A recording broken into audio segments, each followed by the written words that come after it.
할렐루야! 반갑습니다. 오늘 말씀 시편 55편. 우리가 연거퍼 탄식 시편을 묵상하고 있습니다. 탄식 시편은 고난을 당하고 있는 의인이 하나님의 이름을 부르며 도움을 청하는 내용의 기도입니다. 하나님, 고난이 너무 과중합니다. 너무나 고통스럽습니다. 하나님, 저는 억울합니다. 제가 잘못을 한 것이 아닌데 악인들은 한사코 저를 죽이려고 합니다. 주여, 이 상황 가운데 개입하여 주시옵소서. 저들은 불공정합니다. 그런데 힘이 강하고 숫자가 많다 보니까 공정한 판결을 내리지 않고 계속해서 저희 의인들이 억울함을 당하고 있습니다. 그러니 가장 공정한 판결을 내리실 수 있는 하나님께서 이 사건을 맡아주시옵소서.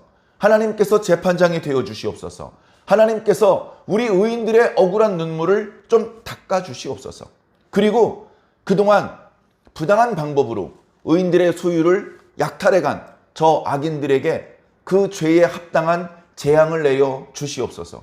그렇게 해주시면 제 평생에 오직 하나님만을 섬기겠습니다. 이 고난이 끝나는 대로 즐겁게 하나님 앞에 제사를 드릴 것이고 영원토록 하나님을 찬양할 것이고 저와 비슷한 고난의 상황에 있는 저 의인들을 향해서 이봐, 걱정하지 마. 하나님께 기도해봐. 나도 자네와 비슷한 상황에 있었지만 기도했더니 하나님께서 기도를 들어주셨어. 자네의 기도도 반드시 들어주실 거야.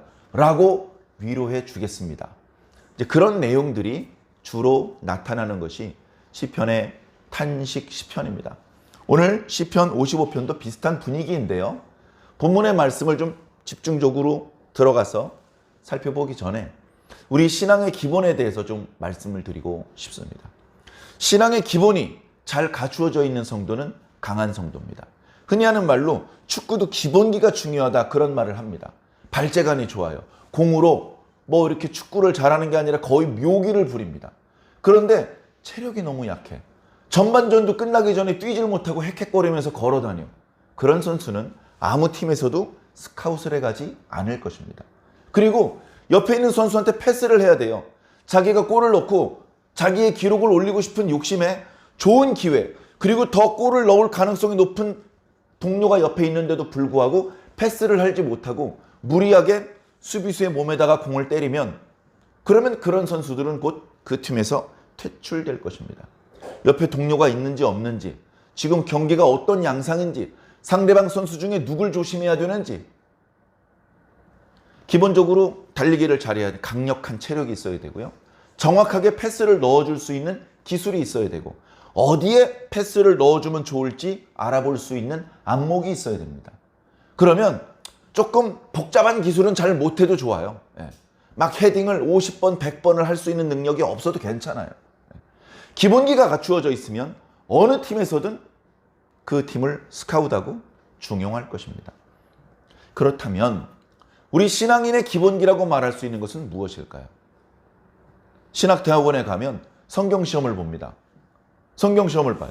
신약 50문제, 구약 50문제. 문제가 보통 어려운 게 아닙니다. 근데 매 학기 시험이 나요. 신학대학은 그러니까 졸업할 때까지 8번 시험 보고요. 신학대학은 6번 시험을 봅니다. 그 수준으로 여러분들이 공부할 필요 없어요. 성경에 대해서 많이 알면 당연히 신앙에 도움이 많이 되죠. 그래서 성경을 읽으십시오. 많이 읽으신 분은 이번엔 한번 필사를 해보십시오. 이번에 교회에 아무개 부목사님이 오셨는데 성경 공부를 그렇게 재미나게 잘 가르치십니다. 이번에 성경 공부 다시 한번 시작합시다. 성경이 읽어지네. 우리 성경 일독 한번 합시다. 이런 여러 프로그램을 만들기도 하고 성경의 내용을 가르쳐 드리려고 애쓰기도 하지만 사실 그런 신학적인 지식을 신앙의 기본기다라고 말하기는 조금 어렵습니다. 그것이 없더라도 얼마든지 건강한 신앙을 할 수가 있습니다. 그래서 제가 오늘 드리고 싶은 신앙의 기본기는 크게 두 가지를 말씀드리고 싶습니다. 하나는 깨어있는 겁니다. 깨어있음. 이렇게 한번 표현을 해볼게요. 그 다음에 또 하나는 지혜입니다. 이게 어떻게 보면 우리 신앙인들의 기본기 중에 기본기인 것 같아요. 우리는 달리기 좀 못해도 돼요. 왜냐면 축구 선수 할 게 아니니까. 우리는 패스? 목사님 그게 뭐예요? 축구 평생 한 번도 안 해봤는데? 괜찮아요. 못하셔도. 신앙인을 하는 데 있어서는 패스의 기술이 없어도 아무 문제가 안 됩니다. 그런데 깨어있지 못한 신앙인은 신앙을 계속할 수가 없어요. 지혜가 없는 신앙인은 신앙을 계속할 수가 없어요.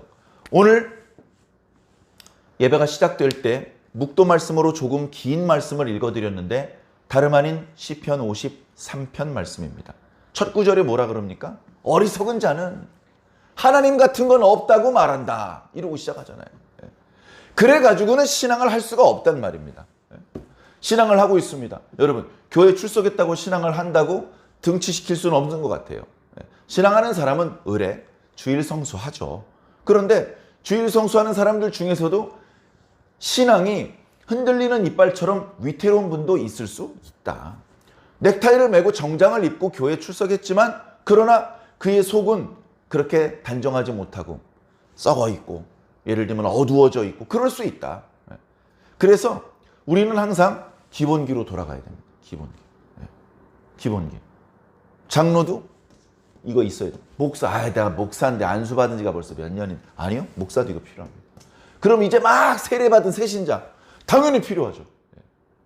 이게 항상 필요한 거예요. 자, 옛날에 우리 어린 학생들 태어나기 전 이야기지만 옛날에 우리나라에서 월드컵이 열렸습니다. 월드컵이 열렸고 그동안 정말 무슨 친선 경기만 하면 5대0으로 치는 정말 부끄러운 팀이었고 요걸 하다 지쳐서 국민들이 축구에 등을 돌리고 관심을 잃어갈 때 갑자기 우리나라가 이기기 시작을 합니다. 갑자기 우리나라가 엄청난 기록을 내기 시작합니다. 최초로 16강에 진출하더니 8강, 4강까지 올라갑니다. 너무 기뻐서 그 기쁨을 다 표현하기 어려울 정도였습니다. 전국적으로 전 국민이 그랬습니다. 근데 그렇게 우리나라 축구가 강해졌었던 이유는 간단해요. 다시 달리기 연습부터 시작합니다. 계속 달려요. 그리고 무슨 전술을 할 줄 알았더니 계속 패스만 합니다. 계속 패스만 해요. 패스를 정확히 하니까 공을 안 뺏겨요. 체력이 좋다 보니까 후반전에 상대팀 체력이 떨어졌을 때 기회가 생겨요. 자꾸 이기는 거예요. 어지간하면 실점을 안 해요. 공격은 공격수가 하지만 수비는 전원이 하니까 빈틈이 잘 안 생겨요. 그 당연한 걸 그동안 못했어요. 그러다가 2002년 월드컵 때 기적처럼 그걸 하기 시작을 한 것이죠.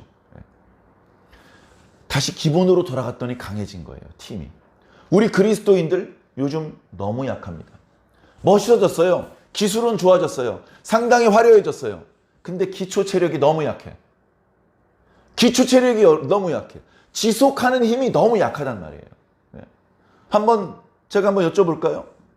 남의 얘기가 아니라 저 얘기고 우리 모두의 얘기입니다. 자, 지금 오늘이 사순절 5번째 주일입니다.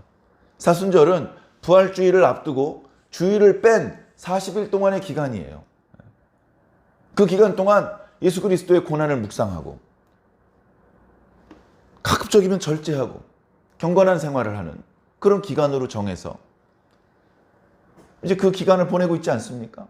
자, 그런데 아이고 사순절이야. 오늘부터 사순절 시작이야. 그래가지고 처음 며칠은 뭔가 경건한 마음을 근데 지금 벌써 며칠 지났어요.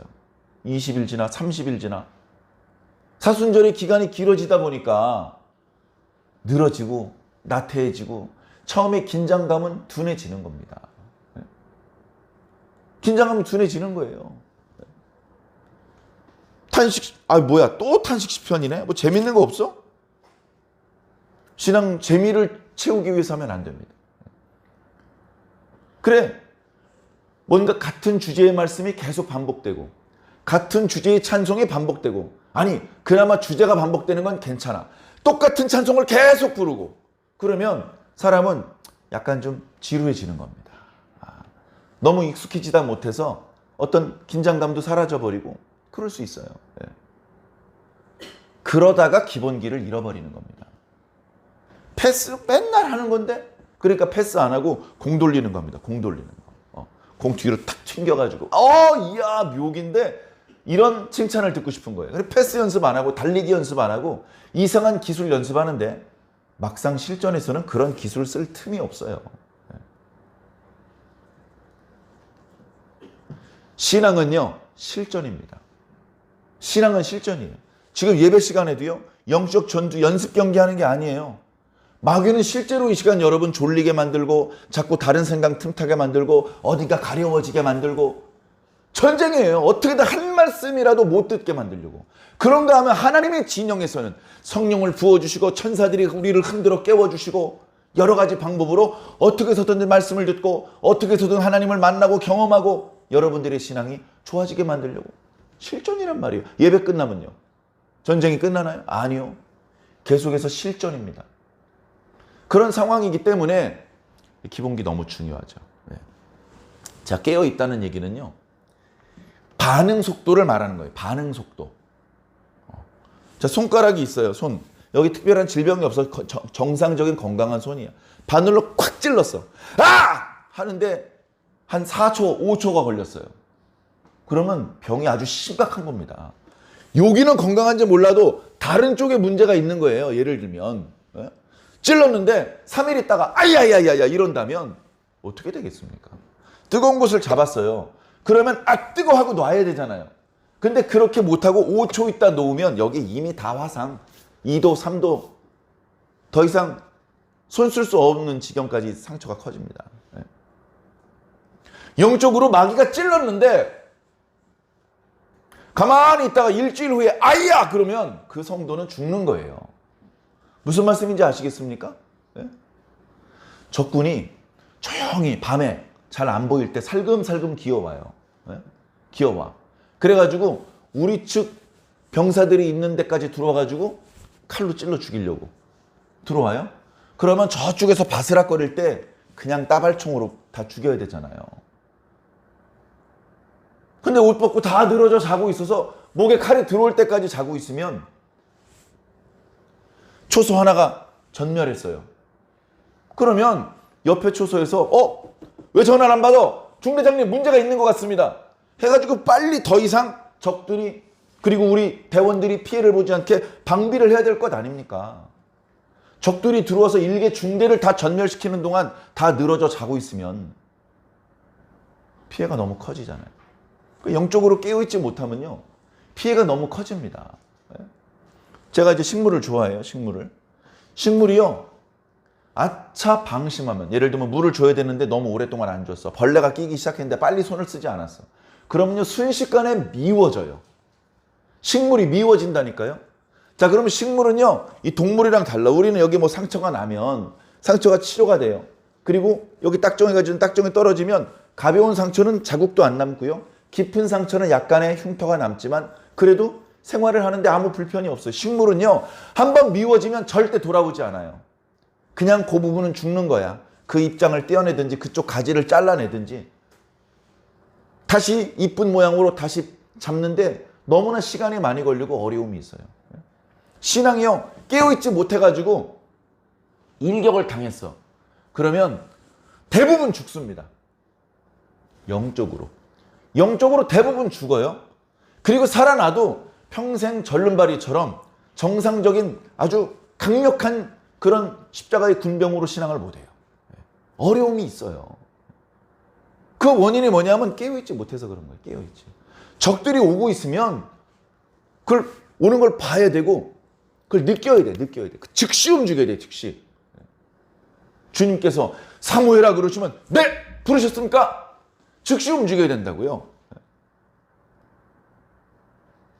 예수님께서 삭개오야 내려와라 그러는데 누구지? 삭개오가 누구세요? 그리고서 3일 있다 내려오면 예수님 자기 집에 영접할 수가 없잖아요. 즉시. 하나님께서 사람의 모습으로 두 천사와 함께 세 사람의 모습으로 아브라함의 장막 앞을 지나가면 즉시 튀어나가가지고 아이고 선생님 제가 은혜를 많이 입었습니다. 그냥 가지 마시고 저희 집에 오셔서 잠깐 쉬시고 그렇게 붙잡아야 복을 받을 거 아닙니까? 자, 좋은 것은 빨리 붙잡아야 돼요. 빨리. 그게 깨어있음입니다.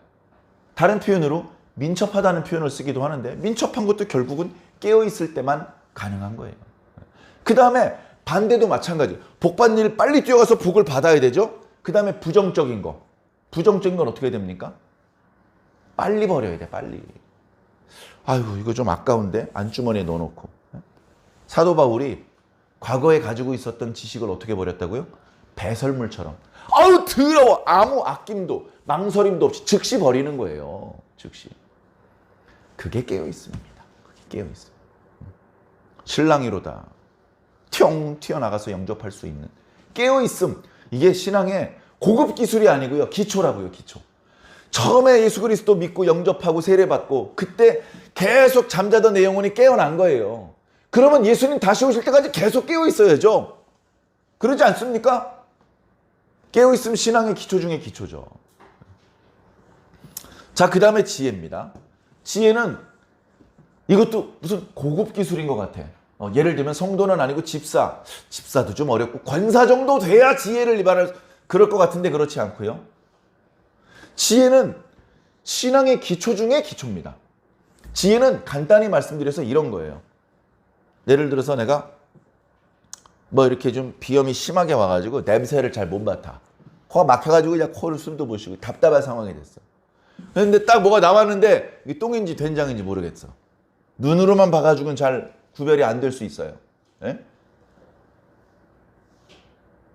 그게 똥인지 된장인지 구별해낼 수 있는 힘이 지혜입니다. 그 지혜 없으면 어떻게 될까요? 죽는 거예요. 죽는 겁니다. 사약인지 콜라인지 구별이 안 되면 어떻게 되겠어요? 얼마나 위험해지겠어요? 예? 죽는 거예요. 지혜는 있으면 좋고 없어도 뭐 괜찮아. 저기 저 지혜 있는 사람 옆에 바짝 붙어 있기만 하면 돼. 아니요. 결정적인 순간에 우리 모두는 다 지혜가 있어야 됩니다. 결정적인 순간에요. 그 지혜 있는 사람 말만 듣고 지혜 있는 사람만 따라가지 않고요. 결정적인 순간에 자기 멋대로 해요. 사람은 반드시 결정적인 순간에 자기 멋대로 합니다. 그때 자기가 지혜가 있으면 지혜롭게 결정할 수 있겠지만 없으면 지혜는 생사를 좌지우지하는 거예요. 지혜가 있어야 됩니다. 누가 와서 얘기를 합니다. 좋은 얘기, 재밌는 얘기를. 듣다 보니까 이단이네. 듣다 보니까 이단이야. 근데 내가 성경을 뭐 그렇게 많이 읽거나 뭐 몇 장 몇 절에 무슨 말씀이고 잘 몰라. 모르는데 왠지 이건 이단인 것 같아. 그게 지혜입니다. 딱 들어보면 아는 거예요. 조금 이상한데? 조금 이상한데? 이거 확실하네. 이거 이단이네. 마음속에 느낌이 있는 것이죠. 그게 바로 지혜입니다. 그 반대도 마찬가지죠. 딱 들어보니까 어메 은혜자네. 어메 은혜자네. 은혜가 충만한 사람이네. 그게 확 느껴지는 것이죠.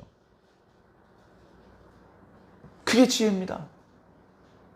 분별력. 분별을 하고 빨리 움직여야 돼요. 은혜자네 붙잡아야지. 이단이네 버려야지. 빨리 판단하고 움직이는 것은 생사야. 이거는 신앙의 기본이에요. 기도만 하시면 안 됩니다. 방언을 하셔야죠. 아직도 환상을 못 보셨습니까? 아이고 언제 환상을 보시려나? 이게 문제가 아니라고 못해도 괜찮아. 그거는 방언 못 하셔도 되고 환상 못 보셔도 돼. 상관없어요. 이걸 못하면 정말 심각한 문제가 먼 훗날이 아니고 지금 당장 찾아올 수 있다는 것입니다. 아무쪼록 우리 완주중앙교회 성도 여러분, 영적으로 신앙적으로 깨어있으시고 그 다음에 영적인 분별력, 지혜를 꼭 얻으시기를 간절히 소망합니다. 저도 부족합니다. 난 완성되었으니까 목사 안수를 받은 건가요? 아니에요. 저도 여러분들과 똑같습니다. 조금 성경 구절을 몇 구절 더 하는 정도, 별로 차이도 많이 안 나요. 저보다 더 간절히 기도하는 권사님들 무수히 많이 만났습니다. 저보다 기도 잘하시는 안수 집사님들 많이 알고 있습니다. 그분들 앞에 가면 부끄러워요. 내가 이렇게 부족한데 목사라는 이 막중한 사명 어떻게 감당하지? 두려운 마음이 들 때도 있습니다. 그러나 괜찮아요. 계속해서 기도하면서 배우면서 가는 겁니다. 계속해서 기도하면서 배우면서 가는 거예요. 완성됐으니까 뭐 집사 안수 뭐 해주 그런 거 아닙니다. 여러분들 중에 완성되신 분 손 들어보세요. 앞으로 50년 후에는 완성될 것 같은 분, 500년을 줘도요 우리 완성 못해요. 우리는 처음부터 끝까지 부족할 수밖에 없습니다. 그러니까 우리는 어때요? 예수님이 항상 필요한 상태야. 예수님, 아유, 그동안 감사했습니다. 이제 안 도와주셔도 되겠습니다. 이렇게 말할 수 있는 신앙인은 없다.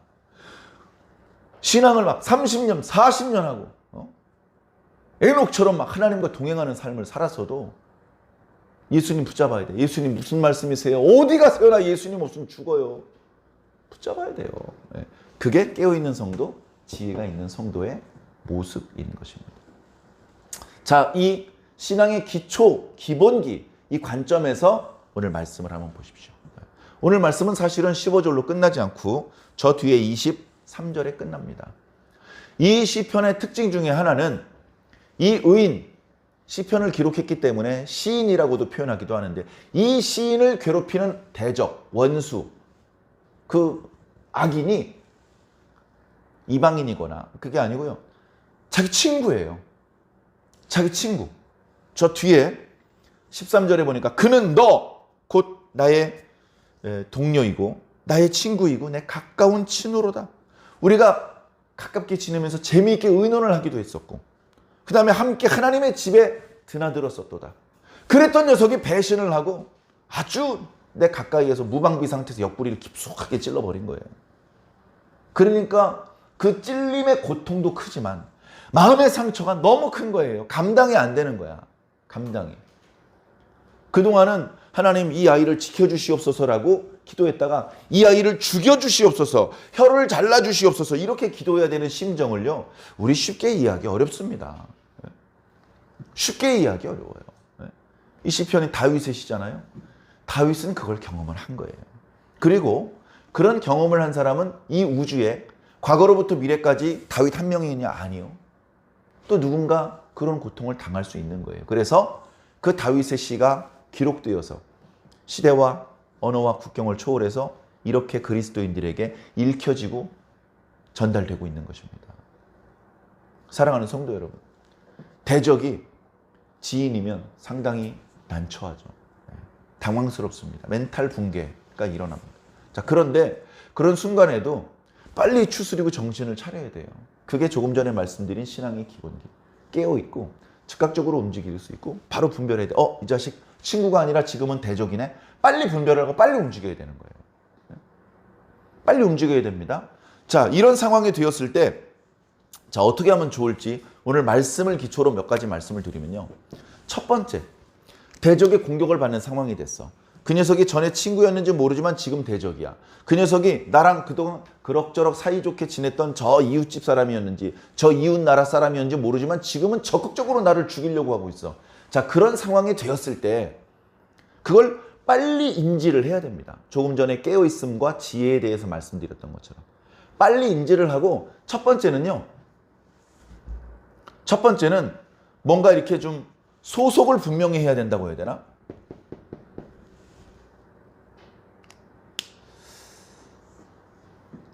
다시 말해서 내가 저 악인에 포함되지 않아야 돼요. 자, 요거 참 애매하고 어렵습니다. 내가 저 악한 그룹에 소속되지 않아야 돼요. 그 악한 사람들이 모여서 악을 모의할 때 거기서 빠져나와야 돼요. 여러분, 조금 얼른 와닿지 않는 표현인지 모르겠습니다만 살다 보면 그런 수가 많이 생깁니다. 살다 보면 그런 경우들이 많이 생깁니다. 자, 그런데요. 그 악한 명백하게 부당한 일을 모의하는 모임에서 나오는 거 어려워요. 너무너무 어렵습니다. 거기서 나오면 어떻게 되는지 압니까? 그 악한 사람들의 제거 대상 1호가 됩니다. 저 녀석은 우리의 비밀을 알고 있어. 저 녀석을 죽여야 돼. 거기서 나오면 내가 비밀을 누설하지 않을게 하면서 나오면 내가 비밀을 누설하지 않더라도 결국은 그 사람들이 저지르는 악한 행동의 피해자가 될 가능성이 많아요. 피해자가 되고 싶지 않아서라도 그 속에 들어 있어야 되는 거예요. 피해자가 되지 않으려면 그 악한 그룹 속에 계속 소속되어 있어야 돼요. 자, 그러니까 그러지 말고요. 악한 그룹에 소속되지 않아야 돼요. 이게 첫 번째야, 이게 첫 번째.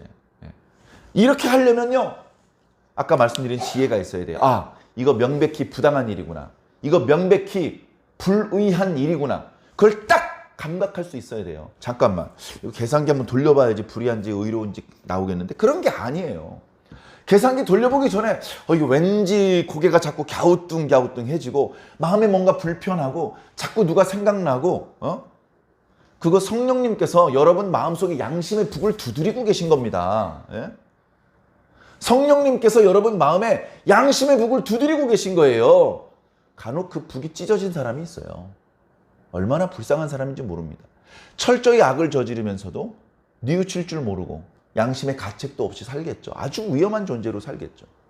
그러나 양심의 북이 살아있는 사람, 예수 영접한 우리들에게 그 북이 있거든요. 내가 기도를 게을리할 때 성령님께서 북을 두드려요. 김은상 기도해야 돼. 아무도 저한테 기도하라는 말 안 하는데 내 속에서 성령님께서 기도하라는 말, 그 울림이 들려야 되는 거예요. 그래서 악에서 나와야 돼요. 내가 어떤 악한 그룹에 가담한 건 아니지만 나 혼자 지금 게으름 피우고 있어. 지금 엉뚱한 생각, 악한 생각, 음란한 생각 이런 거 하고 있어. 그럼 빨리 나와야 돼요, 거기서. 아, 이건 잘못이야. 이건 하나님께서 싫어하셔. 이걸 계속하면 결과가 좋지 않아. 이거를 빨리 분별하고 빨리 반사적으로 나와야 되는 거예요. 깨어있지 못한 사람. 여러분, 아침에 깨웠어요, 아이들을. 깨웠는데 잠이 어설프게 깼어요. 아, 엄마 알았어, 일어날게. 기민하게 움직이지를 못해요. 기민하게. 예? 총알이 날아다니는데 그렇게 행동하면 죽는 겁니다.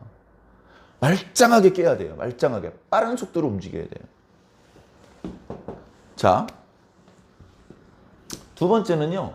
자, 악한 쪽에서 나왔으니 하나님 쪽에 서야 되죠. 하나님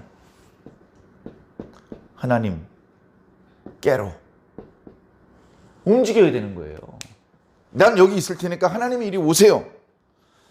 그렇게 할 때도 있겠죠. 그러나 내가 움직일 수 있을 때가 훨씬 많습니다. 난 집에 있을 테니까 의사 선생님이 오세요. 그러다가 병이 커져서 골든타임을 놓치면 어떻게 할 겁니까?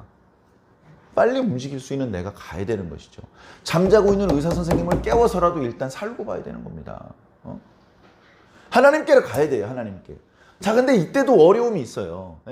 이 악으로부터 벗어져 나오는 것도 쉽지 않았는데 하나님께 들어가는 것도 쉬운 게 아니야. 예를 들면 이런 거죠. 지난번 명절 때 아버지랑 대판 싸웠어. 아빠! 싸가지고 막 소리 지르고 욕하고 나왔어. 근데 현실 속에서 살다 보니까 너무 빡세. 어려움이 많아. 도와줄 사람이 아버지밖에 없네. 여기저기 전화 돌려봤는데 아무도 안 도와주겠대. 자식들 술 얻어먹을 때는 언제고. 이렇게 전화를 아예 안 받네. 그래가지고 죽을 수는 없으니까 집으로 갑니다. 집으로. 그럼 어떻게 해야 됩니까? 저 현관에서부터 무릎 꿇고 기어서 들어와야 되는 거예요. 지난번에 저지른 잘못이 있잖아. 저 바깥에서부터 무릎 꿇고 엉금엉금 기어와야 되는 거죠. 그게 어렵단 말이에요, 그게. 그러니까 아버지에게 안 돌아가려는 사람들도 있어요. 자, 우리 하나님께로 가야 됩니다. 우리 하나님 앞에 떳떳합니까? 하나님께 기도할 때 어때요? 지난번에 1,000만 원 헌금했으니까 이번에 500만 원만 주십시오. 뭐 이렇게 당당하게 요구할 수 있습니까? 아니죠. 자격 없는 우리가 하나님 앞에 엎드려서 한 번만 살려주세요. 그렇게 기도하는 것이 그게 기도 아닙니까? 하나님께로 가는 것도 쉽지가 않아요. 예를 들면 하나님 500만 원만 주세요라고 말하기 전에 일단 하나님하고 나하고 좋은 관계가 회복이 돼야 돼요. 하나님하고 나하고 관계가 안 좋은데 삐져가지고 말 안 한 지 벌써 5년이 넘었는데 갑자기 500만 원 얘기를 꺼낼 수가 있냐고. 아버지 500만 원만 밀어주세요 라고 하기 전에 아버지 어깨는 좀 어떠세요? 지난번에 되게 불편하셨는데 그런 말이라도 꺼내야 되는 거예요. 관계가 먼저 회복돼야지. 관계가. 야, 너 얼굴 왜 이렇게 거칠어졌냐? 밥은 먹고 다니냐? 그렇게 서로 애틋한 마음이 확인이 된 다음에 아빠 근데 500만 원만 어떻게 안 될까요? 이렇게 얘기를 꺼내는 거지. 밑도 끝도 없이 500만 원 얘기 꺼냈다면 뺨 맞아요. 예? 뺨 맞습니다. 하나님을 등신이라고 생각하시면 안 돼요. 호구가 아니에요. 바보 멍청이라서 아무 때나 요구하면 다 주시는 그런 분이 아니란 말이에요. 하나님은 강하신 분이고 두려우신 분입니다. 그분과 관계가 먼저 해결. 그러니까 깨어있는 사람은 늘 관계가 해결되어 있어. 아무 때든지 하나님을 부르면 즉시 하나님의 음성이 응답으로 들리는 그런 정도의 상태가, 그러니까 그게 신앙의 기본기죠. 그게 안 되면 신앙 자체가 아닌 것이죠. 자, 그래서 하나님께로 가야 돼요. 하나님께로 가야 되고, 당연히 뭘 해야 됩니까? 당연히 기도해야죠. 자, 이 세 가지를 제가 구별을 했는데 사실은 동시에 이루어지는 건데요. 자, 오늘 말씀에 보면 재미있는 표현이 있어요. 중간에 보면 이 시인이 앞부분에는 자기를 괴롭히는 원수가 원래 친구였는지를 앞부분엔 이야기를 안 해. 너무너무 힘들다는 이야기만 해요. 그러다가 너무너무 힘드니까 좀 도망갔으면 좋겠다라는 이야기를 하는데 6절, 7절, 8절에 이런 표현을 합니다. 야, 나는 말하기를 만일 내가 비둘기같이 날개가 있어. 이 몸이 새라면 날아가리. 내가 사랑하는 당신에게로. 영어 중학교 때 배울 때 가정법. If I were a bird. 지겹도록 했습니다. 자, 근데 여기 그 표현이 있는 거예요. 만약에 내가 비둘기처럼 날개가 있다면 어떻게 한다고요? 이 고난의 상황에서 도망가겠다는 거예요. 자, 어디로 도망간다고 하고 있어요, 지금? 잘 보세요, 말씀을. 자, 내가 도망가서 편안하게 쉬겠다. 7절에 보니까 어디로 도망가냐면 멀리 날아가서 광야에 머무르겠다. 이렇게 얘기를 하는 거예요. 그 뒤에 이제 셀라가 있는데요. 저는 셀라 읽지 않습니다. 셀라가 무슨 뜻이에요? 셀라의 의미도 모르는데 중간중간에 셀라가 여기 기록되어 있다고 읽으면 그 말씀의 그 내용의 흐름이 끊어지기 때문에 저는 일부러 읽지 않습니다. 그리고 이제 학자들도 명백하게 얘기를 하시는 분의 설명을 잘 못 들어봤는데, 이 악보에 보면 여러 가지 그 음악 기호들이 있지 않습니까? 겹세로줄도 있고 도돌이표도 있고 뭐 그런 거라고 말하더라고요. 그러니까 우리가 유대인들처럼 이 시편을 노래로 부를 수 있는 상황이 아니면 그냥 셀라를 빼고 읽는 게 좋을 것 같아서 이제 그런 줄 아시기를 바라고요. 자, 날개가 있으면 광야로 가겠다. 거기서 편안하게 쉬겠다는 거예요. 근데 조금만 생각해 보세요. 이상하잖아요. 광야가 어떤 곳이에요? 편안하게 쉴 수 있는 곳입니까? 자, 광야는요, 나무가 없어요. 그늘이 없어요. 물이 없어요. 거기서 어떤 수로 편안하게 쉬죠? 무슨 수로? 가끔 영화를 보면요, 사막 한가운데 캠프가 있어요. 거기서 뭘 연구하기도 하고, 거기 무슨 군인들이 있기도 하고, 잘만 있네, 광야에. 걔네들은요, 엄청난 돈으로 그런 곳에서도 장기간 머물 수 있도록 어떤 그 장비들이 있는 거예요. 지금 고난 중에 아무것도 가진 것 없이 몸도 마음도 주머니도 다 탈탈 털렸는데 그런 상태에 광야로 가면 바로 그 다음날 죽는 거죠. 그런데 말하기를 나 날개만 있었으면 나 광야로 갈 텐데. 광야에서 뭐 한다고? 편안하게 쉬겠다는 거예요. 이상한데? 8절에 보니까 내가 나의 피난처로 속히 가고 싶다. 그래서 지금 여기서 폭풍과 광풍 당하는 것으로부터 좀 피하고 싶다. 이 폭풍과 광풍은 비유죠. 폭풍, 아주 강한 바람을 맞으면 괴롭잖아요. 그러니까 콘크리트 벽 속에 들어가서 편안하게 좀 쉬고 싶은 건데, 이 강한 광풍과 폭풍이 상징하는 원래 의미는 구절의 강포와 분쟁인 것 같습니다. 저 나쁜 놈들이요, 나만 괴롭히는 게 아니고 온갖 못된 짓을 저질러요. 압살롬이 다윗만 죽이려고 하는 게 아니었잖아요. 수없이 많은 사람이 죽었잖아요. 예를 들어서. 자, 그래서 피해야 되는데 그 광야는 사실 우리가 일상적으로 기거하기에는 적당하지 않은 곳이에요. 일상적으로 머물기에는 상당히 불편한 곳이에요. 거기서 밥을 해먹기도 불편하고, 잠을 청하기도 불편하고, 발을 뻗기도 불편해요. 그런데 뭐 하긴 좋은 곳이냐? 기도하긴 좋은 곳이야. 광야에서. 저는 어렸을 때 교회에서 기도를 하면요, 민원이 들어왔어요. 왜 이렇게 시끄럽게 기도하냐고. 근데 얘기 들어보니까 우리 교회만 그런 게 아니야. 그때 우리 교회는 그나마 드럼이 없었어요. 근데 드럼하고 앰프를 들여놓자마자 원래 그런 민원 같은 거 안 들어왔던 교회에서 막 민원이 들어오는 거야. 그래가지고 저희 교회가 이렇게 좀 성장을 해서, 저 어렸을 때 얘기예요. 저 초등학교, 중학교 때 얘기입니다. 교회를 이제 건축을 했어요. 건축을 할 때 어떻게 건축을 했냐면, 기도하는 예배실이 있잖아요. 저기 대예배실, 큰 예배실이 있고, 그 다음에 이제 새벽 예배라든가 금요 기도회, 이런 기도회를 드리는 예배실이 있고, 그 예배실 바깥쪽으로 복도를 둘러놨어요. 그래서 그 안에서 좀 음악을 틀어놓고 또 이렇게 막 큰 목소리로 기도를 하더라도 벽이 몇 겹으로 돼 있어서 그 이웃집에 바로 이제 연립주택도 있었고 막 그랬는데, 거기에 이제 소음이 안 들어가게 아예 그냥 처음부터 그렇게 만든 거예요. 그 다음에 어린이들이 뛰죠. 막 어린이들 프로그램 하다 보면 막 팔짝팔짝 뛰어야 되잖아요. 그런 방은 지하로, 지하. 이렇게 막 쿵쿵 뜁니다. 이 교회는 건물을 무너뜨릴 겁니까? 뭐 왜 이렇게 시끄럽습니까? 그런 이제 민원을 듣다 보니까 괴로우니까 이제 우리 교회를 지을 때는 그런 문제가 생기지 않게 딱 그렇게 준비를 했던 것이죠. 교회가요, 기도하기 좋은 곳이어야 됩니다. 광야. 교회에서 밥하기는 불편하죠. 여기 잠자기는 불편합니다. 교회는 처음부터 밥해 먹는 곳, 잠자는 곳으로 만든 게 아니에요. 물론 교회 주방 설비를 해놓고 예배 끝나고 식사 봉사를 하기도 하지만, 코로나19 때문에 이제 안 하는 교회가 많아졌어요. 그래서 다시 할 수 있는데 그냥 계속 안 한다고 그러더라고요.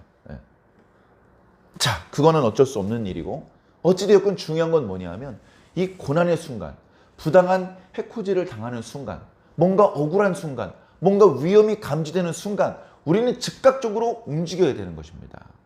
즉각적으로 움직여야 되는 것이에요. 시편 1편 말씀 우리 잘 아시죠? 복 있는 자는 악인의 악인의 꾀를 따르지 않고 죄인의 길에 서지 않고 오만한 자의 자리에 앉지 않는 거예요. 자, 그러면 의인의 길이 있어요. 바로 옆에 뭐가 있다고요? 죄인의 길이 있어.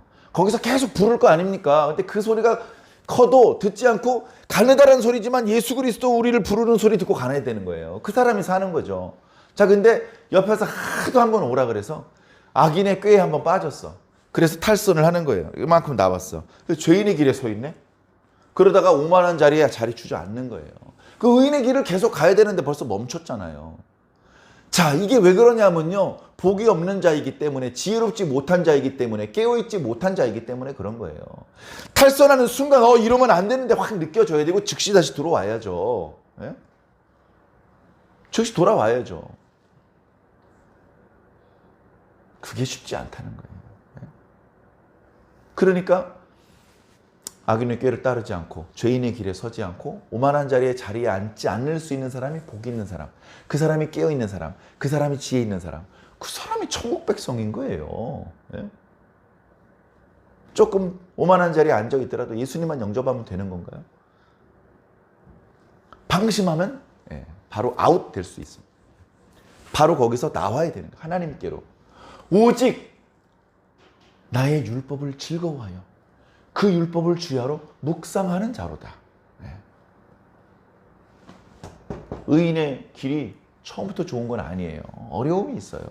어려움이 있어. 그러나 마지막 순간에 역전이 일어납니다. 악인은, 하나님께서 악인의 길은 인정하지 않으시지만 의인의 길은 인정해 주신다. 예수 믿으면 복 받는 거 아닙니까? 혹시 그렇게 배우셨더라면 잘못 배우신 겁니다. 예수 믿으면 복 받는 게 아니고 구원 받는 겁니다. 구원 그딴 거 필요 없어. 난 복 받는 게 필요해. 그런 사람은 다른 교회를 찾아보십시오. 다른 종교를 찾아보십시오. 예수 믿으면요, 구원 받는 겁니다. 구원을 받는 겁니다. 예수님께서 우리 얼마 전에 묵상한 마가복음에 뭐라고 말씀하셨습니까?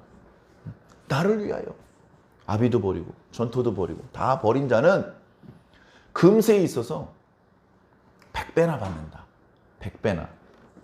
그런데 핍박을 겸하여 받는다. 그리고 내세에 있어서 영생을 얻지 못할 자가 없다. 그렇게 말씀하셨어요. 먼저 버려야 돼요. 핍박을 겸하여 받는 겁니다. 원래. 예수 믿으면 복 받죠. 근데 지상에 우리가 기대하는 세속적인 어떤 황금 만능주의와 쾌락주의를 만족하는 그런 스타일의 복이 아니고 이 땅에는 구경해 본 적이 없는 하늘의 복을 주시는 거예요. 영적인 복을 주시는 것이죠. 그것을 깨달아야 됩니다. 나중에 속았어. 목사님이 복 받는다 그랬더니 복을 못 받고 구원받네. 더 좋은 거잖아 구원이. 야 복하고 비교가 되냐? 구원받는 게 더 좋은 거잖아. 자꾸 10원 달라 그러면 구원 못 받아요. 그게 지혜고 그게 깨어 있습니다. 사랑하는 성도 여러분, 계속해서 반복되는 탄원 시편, 그리고 계속해서 반복되는 고난주간, 그 사순절과 고난주간, 그 기간에 지루함을 느끼지 마십시오. 그걸 무료하다, 지루하다, 재분하다, 재미없다, 맨날 했던 말 또 한다, 그렇게 느끼지 마시고 나의 문제라고 생각해 주시기를 부탁을 드립니다. 제가 전라북도에 부임을 하니까 서울에 살고 계신 저희 부모님께서 이상하게 일기예보를 보면 전라도 날씨에 관심이 많아요. 전라도, 야 그쪽이 대구만큼 요새 덥대더라. 야 미세먼지가 그쪽에 심해대더라. 야 그쪽 서해안에 눈이 많이 온다더니 너희 동네는 괜찮냐. 왜 그렇습니까? 사랑하니까 관심이 있는 거예요. 사랑하니까. 우리의 마음이 사랑하는 곳으로 기울 수밖에 없습니다. 저 악을 도모하는 것, 그 결과가 뻔한 멸망으로 귀결되는 게 명백한 그런 곳에 우리의 몸과 마음을 두지 마시고 나오십시오. 당장은 좀 고난스럽고 당장은 광야와 같이 불편할지 모르지만 결국 여기서 기도하는 가운데 다시 기쁨이 회복되는, 다시 평안이 회복되는, 어두움에서 빛으로, 어리석음에서 진리로, 거짓으로부터, 원수 마귀로부터, 지옥으로부터 하나님께로, 예수님께로, 천국으로 방향을 전환하시고 기민하게 움직여서 어서 빨리 안전한 곳으로 오시기 바랍니다. 광풍을 맞은 다음에 피난처가 어디 있더라 그러면 늦습니다. 이미 저쪽에서 바람이 올 때 피난처로 가고 있어야 되고, 바람이 당도했을 때 이미 피난처 안에 들어와 있어야 됩니다. 그래야 상하지 않을 수 있습니다. 종종 말씀드리지만 요한계시록 18장에 말씀하시잖아요. 내 백성아 거기서 나와라. 그놈들이 받아야 될 재앙을 너는 받지 마라. 이 음성이 우리 귀에 들려야 됩니다. 그게 들리는 것이 깨어있음이고 지혜입니다. 하나님께서 살아계시기 때문에 당신의 백성들을 지금도 보고 계십니다. 우리는 하나님을 느끼지 못하지만 하나님께서는 우리에게 계속해서 말씀해주고 계시고 보이게 보이지 않게 도와주고 계십니다. 우리는 그 하나님의 공급하심과 보호하심과 인도하심을 따라 여기까지 온 것이고 앞으로도 그 방법으로 갈 것입니다. 그 안에서 최후의 승리를 얻읍시다. 그 과정에서 좋은 열매를 맺읍시다. 그 과정에서 내가 지금 맞는 길 가는 거야? 불안해하지 말고 성령님께서 우리 마음에 감동을 주시는 대로 내가 제대로 찾았구만. 나 지금 맞게 가고 있구만. 그것을 계속 확인하시기 바랍니다. 아침에 분명히 거울 보고 넥타이와 와이셔츠 에리를 잘 단장했는데도 불구하고 중간중간에 또 거울을 보지 않습니까? 마찬가지로 일주일에 한 번씩은 여기 오셔서 하나님께 예배를 드리심으로 자신이 잘 가고 있는지 확인해 주시기 바랍니다. 일주일에 한 번씩은 여기 오셔서 축구 선수가 정기적으로 달리기와 패스 연습을 하는 것처럼 자기 자신의 신앙의 기본기를 가다듬으시기 바랍니다. 영적으로 깨어있고 날이 서 있어서 어떤 일이 유사시에 닥치더라도 흔들리지 않고 버텨낼 수 있고 최후에 승리할 수 있는 그런 저와 여러분들이 꼭 되기를 예수님 이름으로 간절히 축원합니다.